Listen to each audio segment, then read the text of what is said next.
Welcome, listener. You've just stepped outside the world you know, the one filled with routines, rent payments, and silent desperation. Behind this next door is something else entirely. You won't find monsters here, no ghosts, no curses passed down through generations. What you'll find is much closer to home. This is a story about choices, about debts, about people who answered the wrong invitation because they needed the right kind of escape. It's a game, and it's real.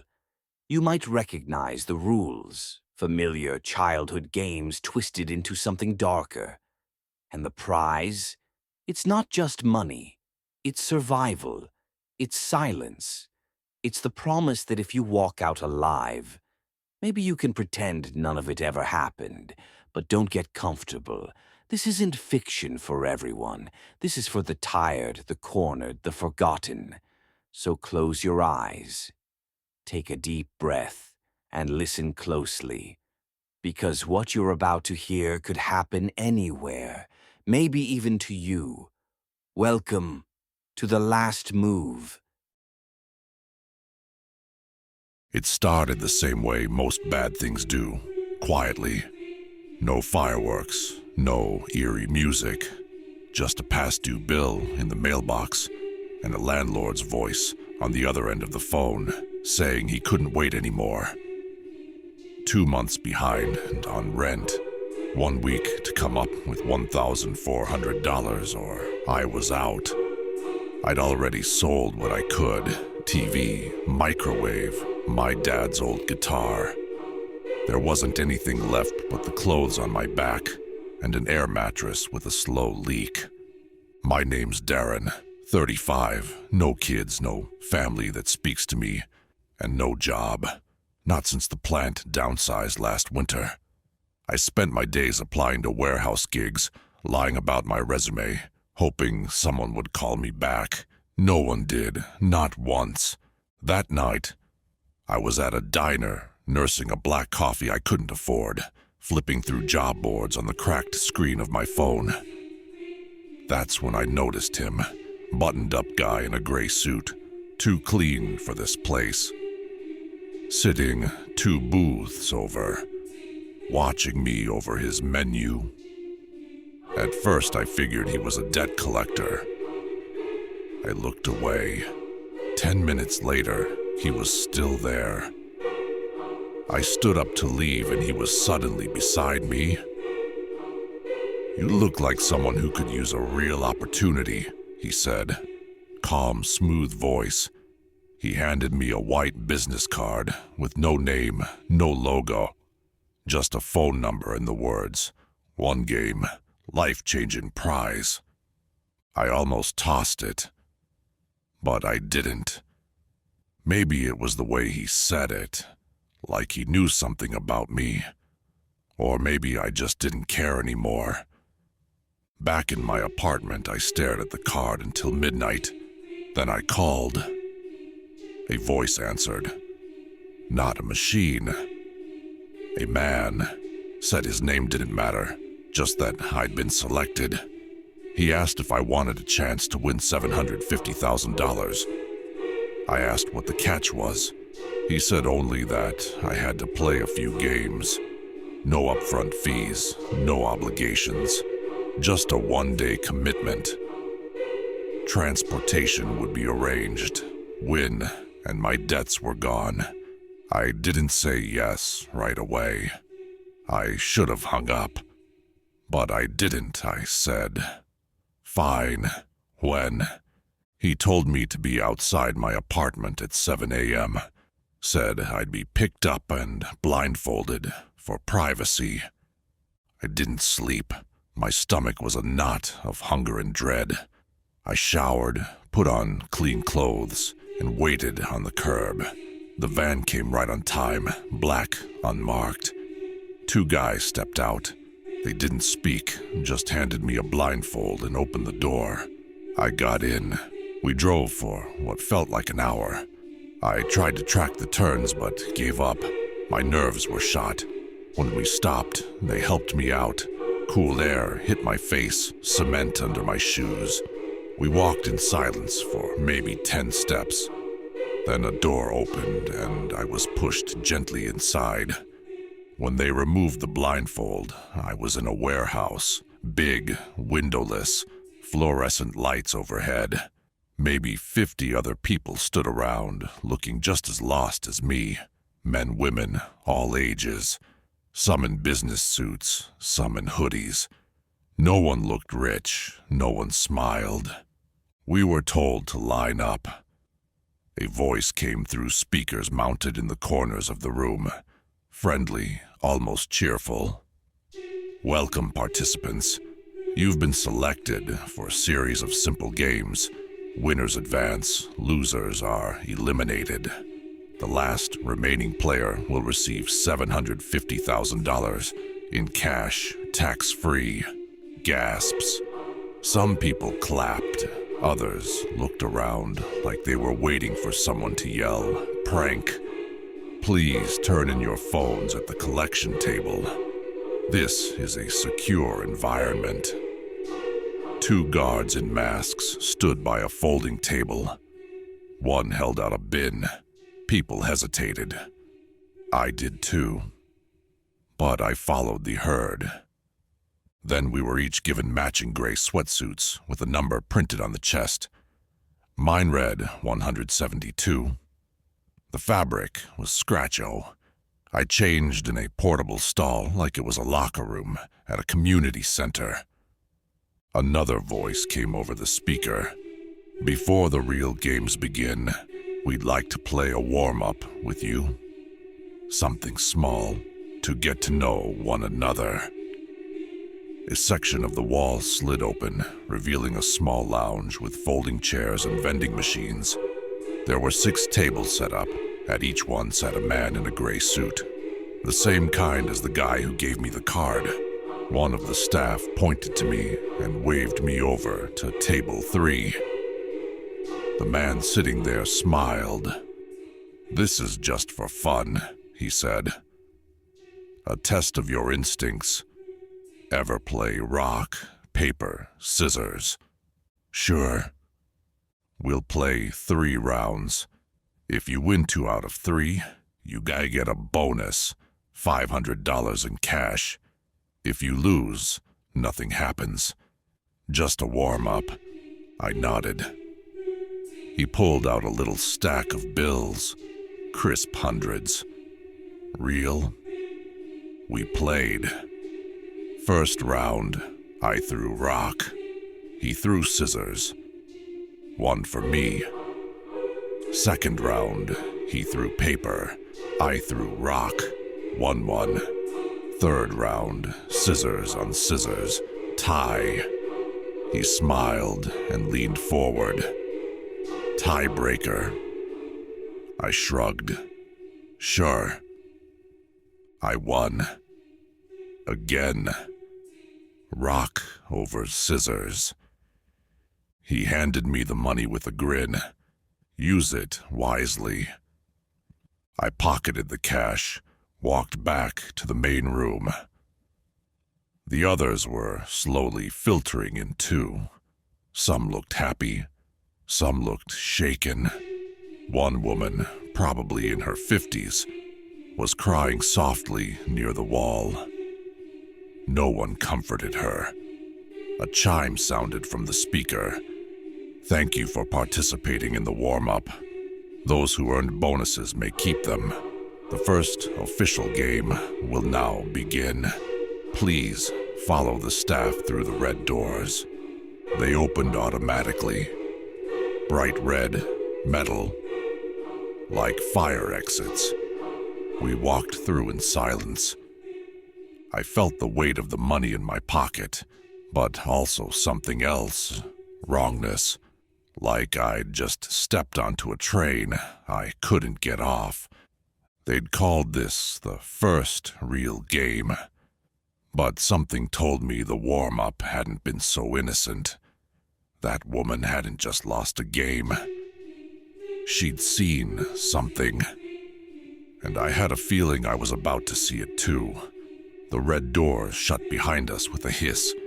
No handles on the inside. We were in a different part of the building now. Bigger, colder. Concrete floors, high ceilings, no windows. The air smelled faintly of bleach and rubber. Like a gym nobody used anymore. The lights above flickered, then steadied. There were 48 of us left. I counted. 2 had disappeared since the warm-up. The woman who cried by the wall was one of them. No one asked where she went. The staff were already in place. At least 10 of them, all wearing gray suits and blank white masks. No eye holes, just smooth plastic. They stood at attention, hands behind their backs, motionless. A voice crackled from the overhead speaker. "Welcome to Game 1. This round will test your memory and your patience. You will be playing Simon Says." Nervous laughter rippled through the group, but nobody smiled. "Here are the rules. You must follow every instruction that begins with Simon Says. If the instruction does not begin with Simon Says, you must not move. If you make a mistake, you are eliminated." Someone raised a hand. "What does eliminated mean?" they asked. No answer. Instead, a buzzer sounded. A siren lit up above the far wall. "Players, step forward onto the marked grid." The floor lit up, squares numbered from 1 to 48. We each stepped onto one. Mine was near the back, square 32. I could see most of the room from there. The voice came back. "Simon Says, touch your nose." We did. "Simon Says, raise your right hand." Hands up. Clap. About 5 people clapped. Laughter again, but it stopped fast. A loud bang echoed across the room. One of the 5, the guy in square 12, dropped like a sack of bricks. His body convulsed once, then stilled. Blood pooled beneath his head. Screams started. Chaos. Another bang. Square 7. A woman in her 20s, mouth open, eyes wide. Then square 45. A man sprinted off his tile. Another shot. He dropped mid-run. The rest of us froze. The voice came again, calm, patient. "Those who moved without instruction have been eliminated. Please remain in position. Game will resume." I couldn't move if I wanted to. My legs were locked. My brain screamed at me to run. But something else, something colder, kept me still. This was real. Simon Says, jump once. We jumped. Simon Says, touch your toes. We did. Stand up. One guy forgot, or maybe he didn't believe it. He straightened. Another shot. He crumpled like a marionette with cut strings. They kept going, fast. Simon Says, spin in place. Simon Says, stop, jump, bang. Simon Says, hop twice. Touch your ears. Bang. By the end of it, maybe 30 of us were still standing. The floor was streaked with blood. The bodies hadn't been moved. Some had landed face up. One guy's eyes were still open, staring at nothing. Another had a hole through her cheek like someone had thrown a brick through a window. The staff never flinched. No one spoke. No one cried. We were past that now. We just waited. The voice returned. Congratulations. You have survived Game 1. Please exit through the green doors ahead of you. Refreshments will be provided. Green lights blinked on along a side wall. A door slid open with a hydraulic whine. No one rushed. We walked in single file, careful, quiet, like children leaving a funeral.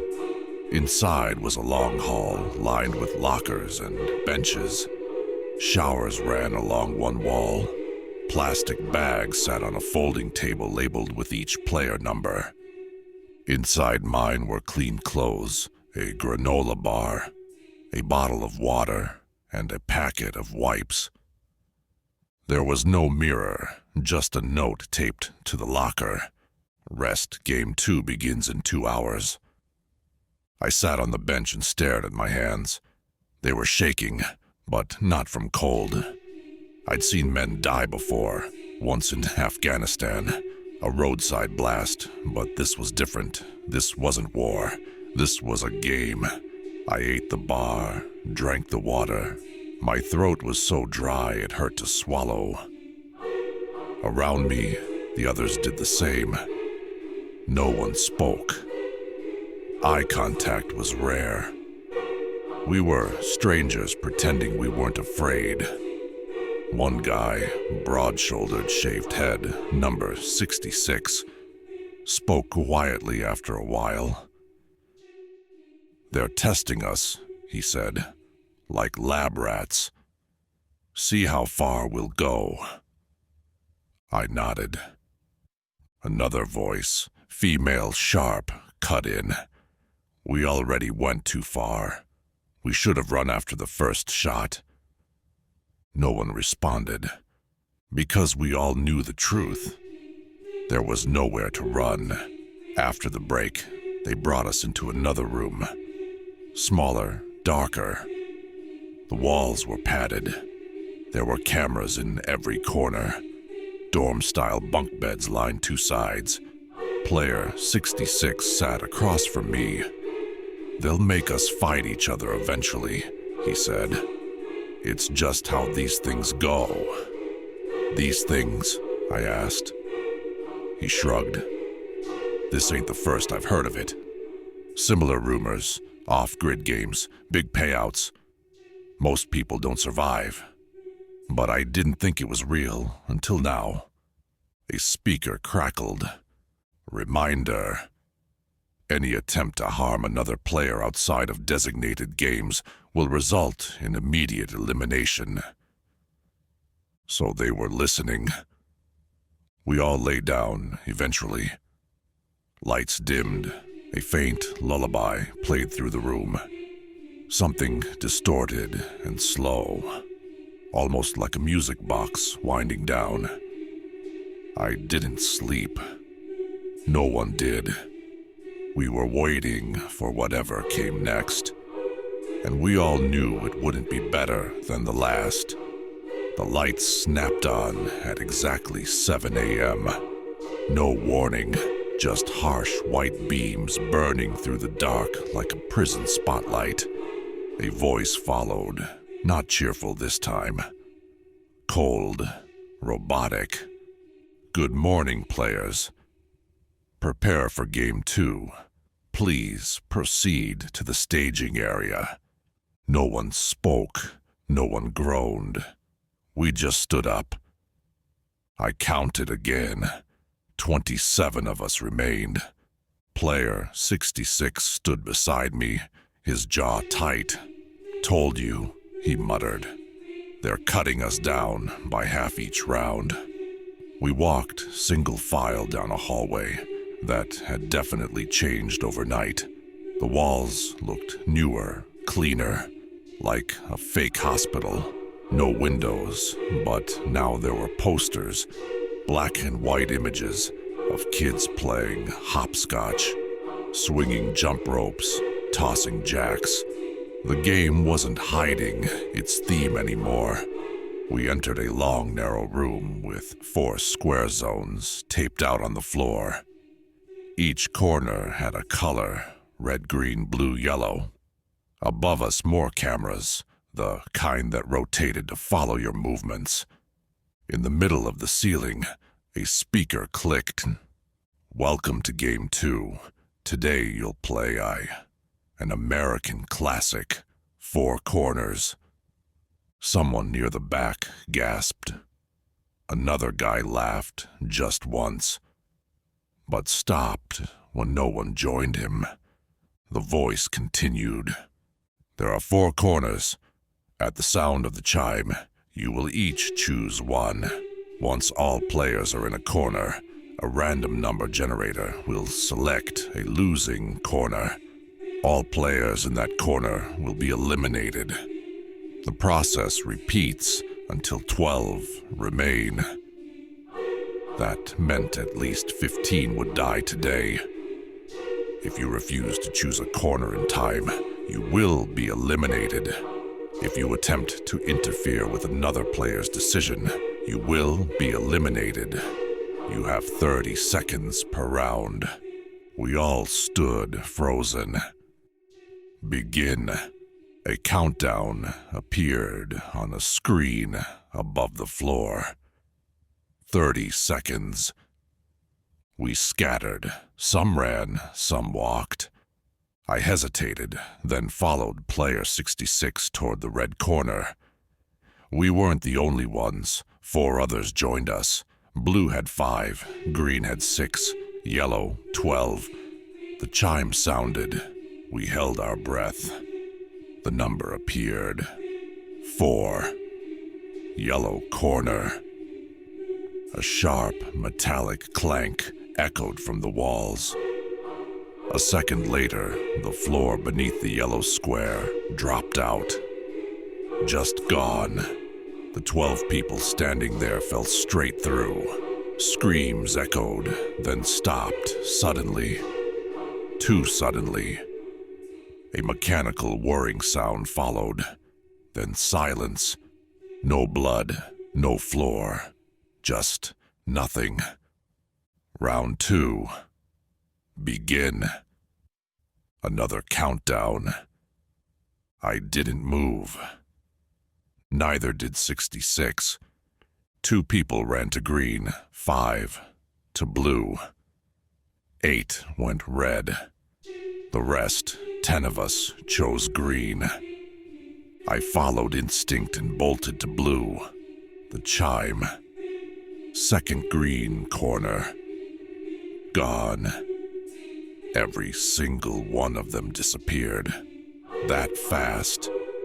It continued. Some players started panicking, switching corners each time. Others stayed put. Player 66 stayed in red all 3 rounds. He said it felt lucky. By the 4th round, I started noticing alliances, little nods, gestures, people sticking together. A woman in her 20s, number 105, was following 2 men around, always picking the same zone as them. They never lost. Rigged, maybe. Maybe they were just lucky. By the time only 12 of us remained, the floor reset. New tiles slid over the empty zones. A chime sounded again. Congratulations. You have survived Game 2. You will now proceed to the common room. The doors opened. We walked.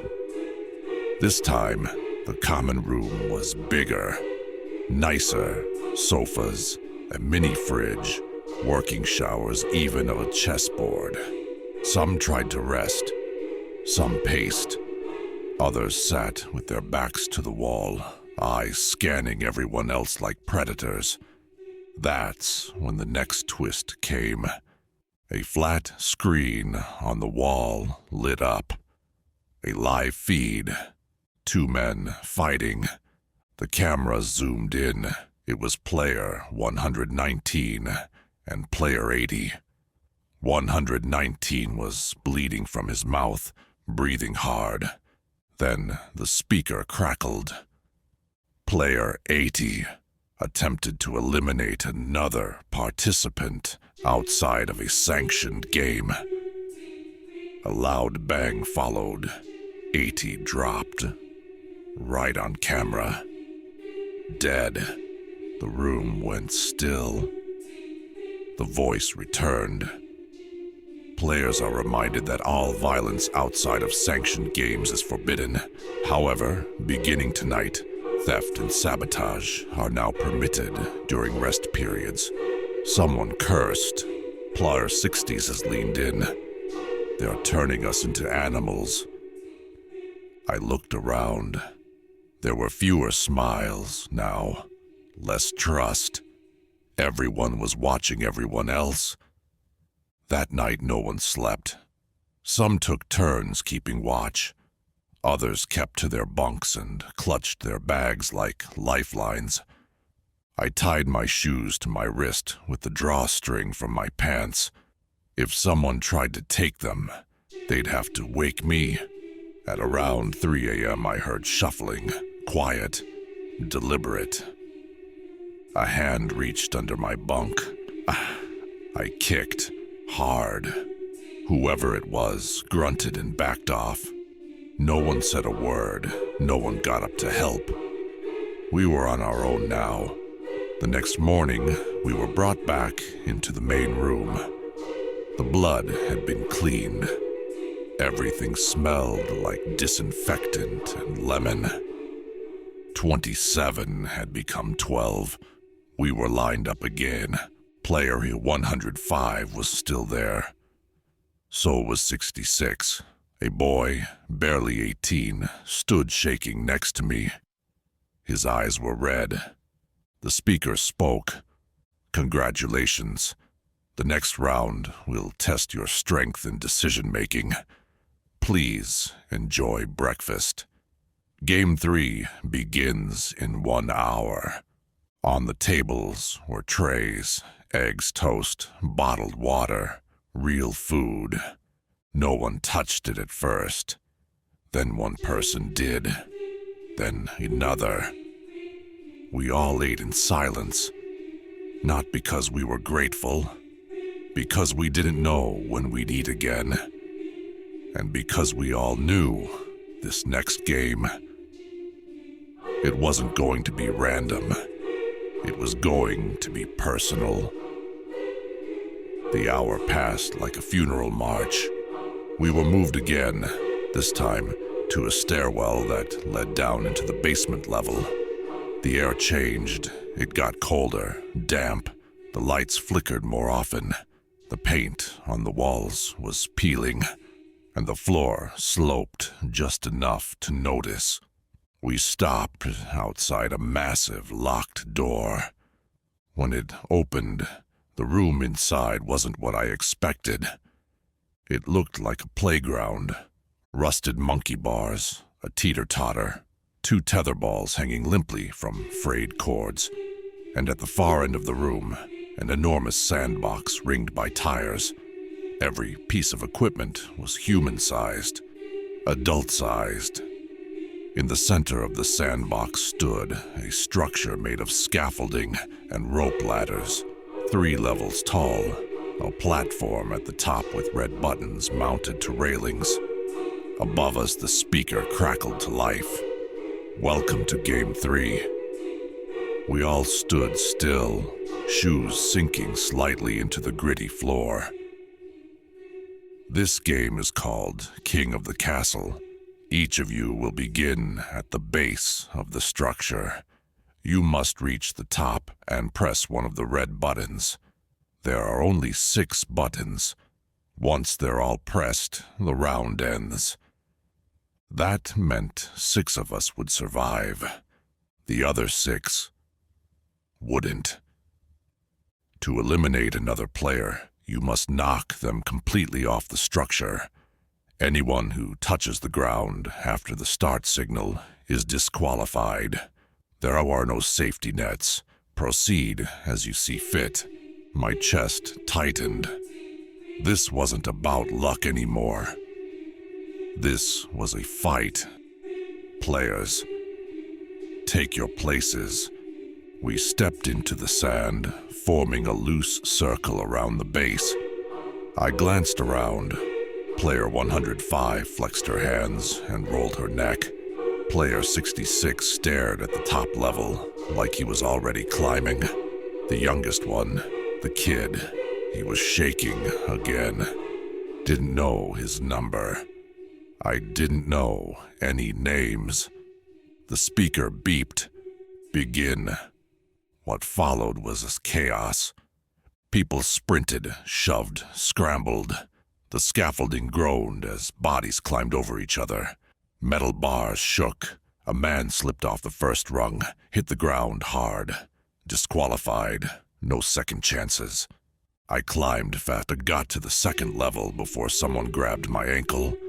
It was player 113. He pulled hard. I kicked down, hit his arm. He let go, and I climbed faster. Screams echoed above me. Someone fell from the top and landed wrong. His arm bent sideways. He didn't get up. I reached the third level. Only one button left. Player 105 was already there, crouched, blood on her sleeve. She'd pressed hers. She was safe.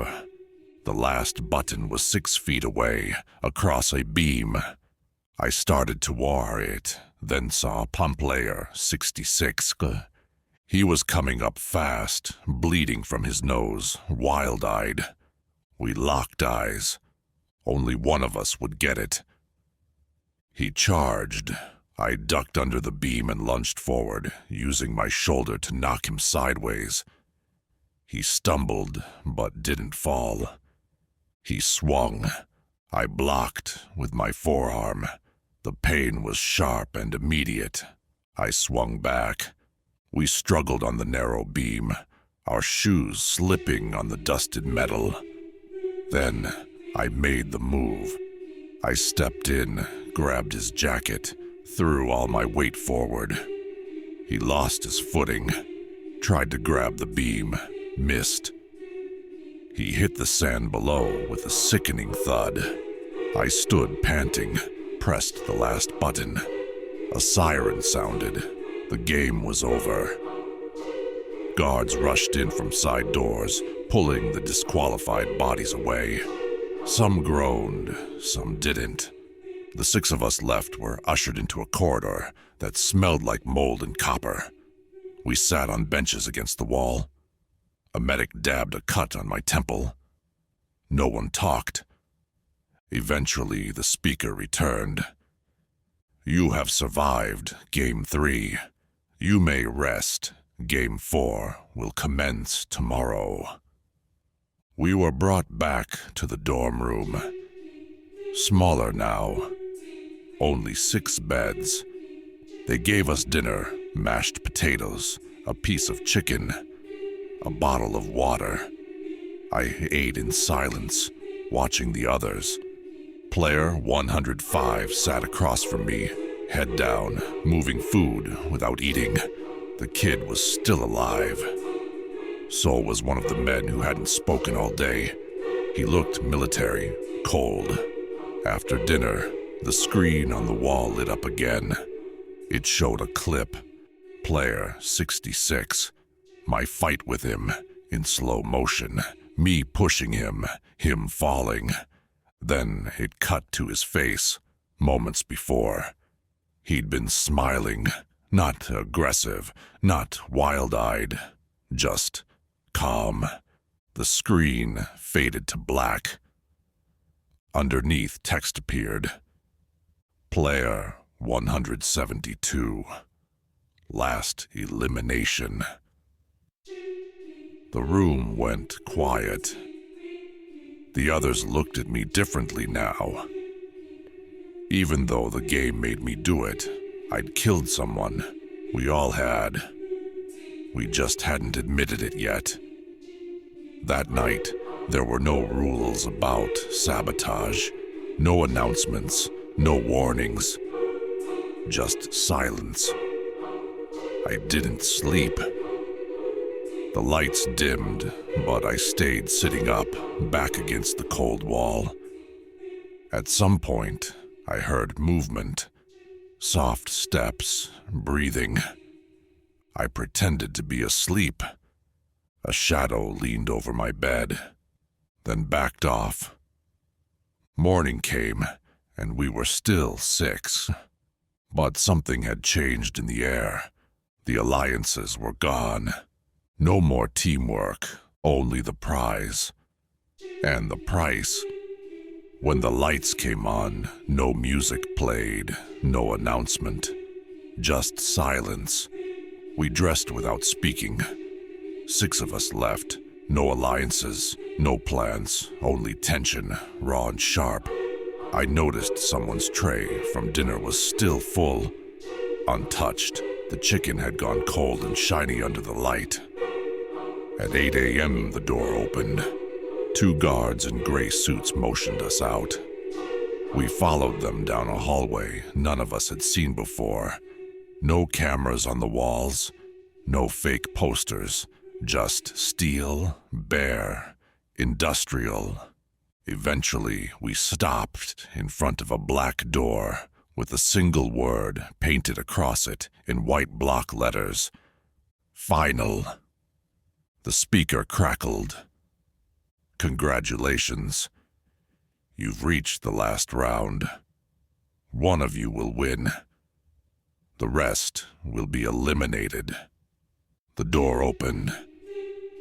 Inside was a large, square room. Spotlights beaming straight down from above. No shadows, no sound. In the center stood a single folding table with 6 chairs. On the table, a stack of silver quarters, a box of paper scorecards, and 1 small black bowl. The speaker resumed. This game is called Flip. You will take turns flipping a quarter into the bowl. The bowl is small, shallow. It will be difficult. We all just stared.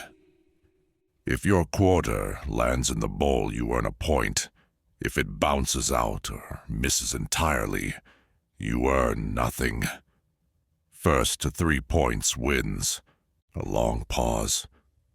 The rest will be eliminated immediately. That was it. No combat, no running. Just quarters.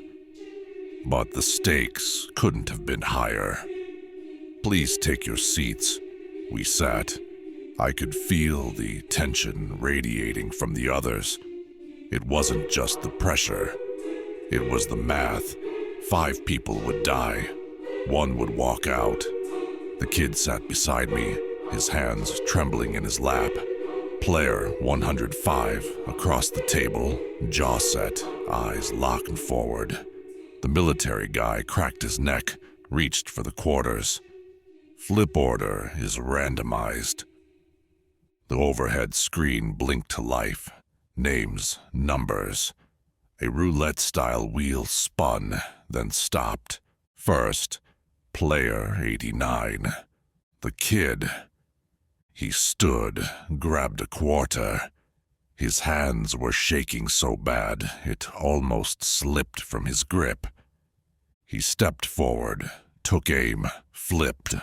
The coin hit the rim, pinged off, bounced, landed on the floor. No point. He sat back down.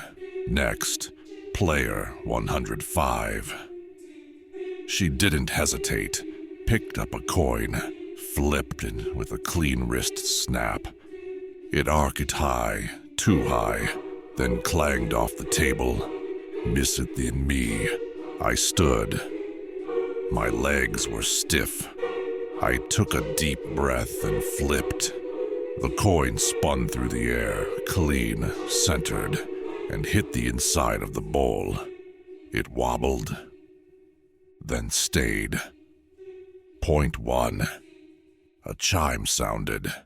The others tensed. 4th player, the quiet guy, 117th, bearded, no emotion. He flipped low and fast, like a knife throw. Clink, it missed. No one said a word. 5th, military guy, player 102. He crouched slightly, Calculated, flipped, too much spin.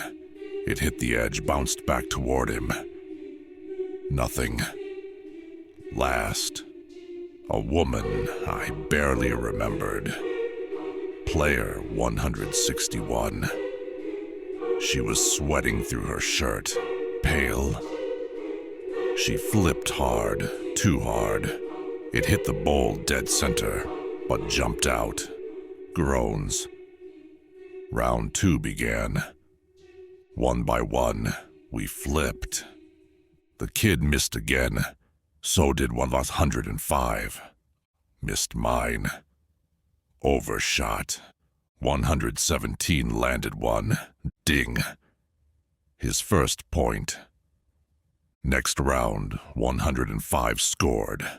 The coin dropped in and spun quietly, like it belonged there. Then military guy. His landed too. 3 of us now, with 1 point. The others still at 0. No one looked at each other. We only watched the bowl. It went on. I missed twice. Then landed a second point. 105 tied me. 117 scored again. 2 points. The kid hadn't landed a single one. Neither had 161. They were breaking. You could see it in their faces. Panic mixing with despair.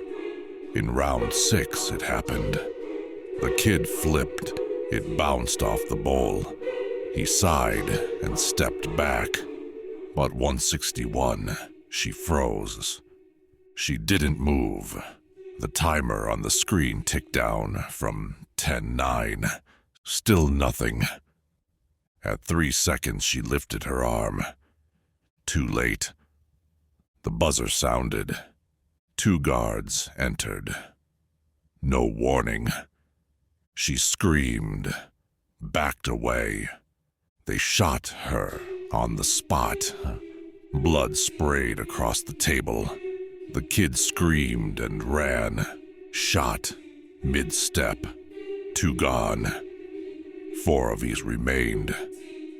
A new voice came through the speaker, colder, almost bored. Only 1 slot remains.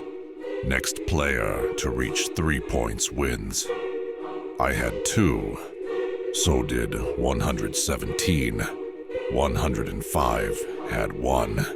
102 had 1. 117 flipped. It bounced out. 105 landed hers, tied at 2. My turn. I stood, took a deep breath, flipped. Clean. Arc. It hit the rim, spun in place.